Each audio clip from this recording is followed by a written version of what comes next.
ஆம்பளைங்க கிட்டலாம் 100 ரூபாய் கலெக்ட் பண்ணிருவான். கலெக்ட் பண்ணிட்டு, "வாங்க நான் உங்களுக்கு வந்து இன்னைக்கு சாயங்காலம் நான் உங்களுக்கு வந்து அந்த மலை மேல அந்த பக்கம் வந்துருங்க. நான் உங்களுக்கு கடவுள காமிக்கிறேன்" அப்படின்னு சொல்லுவாங்க. "கடவுள காமிக்கிறியா?" அப்படின்னு சொல்லிட்டு எல்லாம் 100 ரூபாய் குடுத்துருவாங்க. எல்லா ஆம்பளைங்களும் வருவாங்க.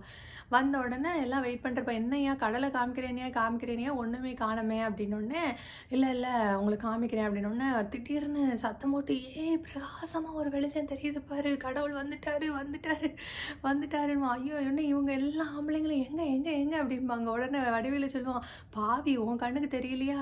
எவன் ஒய்ஃப் எல்லாம் வந்து பத்தினியோ அவன் கண்ணுக்கு மட்டும் தான் அந்த கடவுள் தெரிவாருன்னு" சொன்ன உடனே பக்கத்துல உள்ள எனக்கு தெரியுது, எனக்கு தெரியுது." எங்கேயா தெரியுதுன்னு அடுத்தவன் கேட்பான். "ஏய் இந்த இதுக்காகலாம் என்னோட ஒய்ஃபை நான் விட்டு கொடுக்க முடியாது. இந்த 100 ரூபாய்க்காக" அப்படின்னு சொல்லி.